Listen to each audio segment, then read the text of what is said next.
Hi everyone, my name is John Naselli. I'm an immigration lawyer in New York City for over 44 years.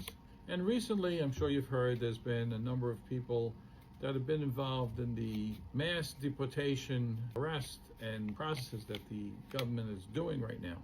So today I wanted to basically tell people that if you get arrested, your situation may not be hopeless. If you have an order of deportation, first of all, that case may be able to be reopened.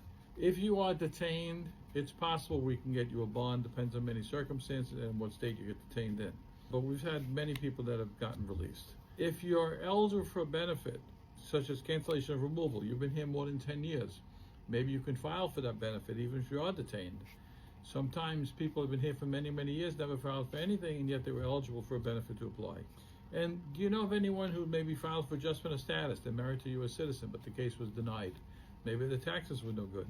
Maybe they lied in the application. There's many reasons why cases are denied.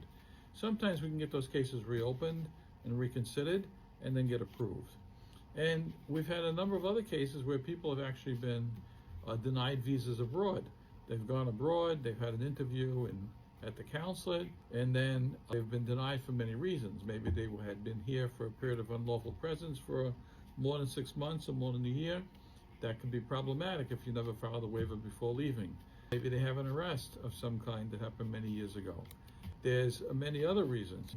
I've had people where they determined that they were alcoholics or drug addicts. Those could be problems, big problems. But those cases sometimes, depending on the situation, are eligible for waivers. And we've had many people that have gotten waivers.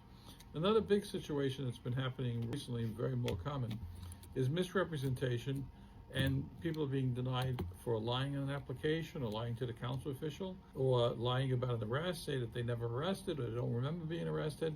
So that's a problem. And also for smuggling. Smuggling involves taking someone into the United States who may have been a family member or even somebody else.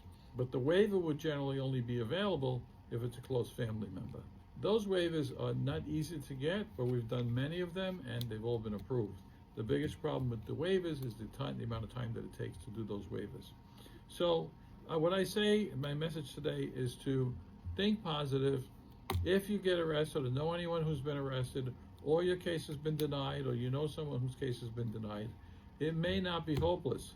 Come and see us, speak to us, we'll try to figure it out, and hopefully we can get them back here, or if they still are here, get their case reopened so they can stay here. All right, thanks very much, and the best of luck to everyone.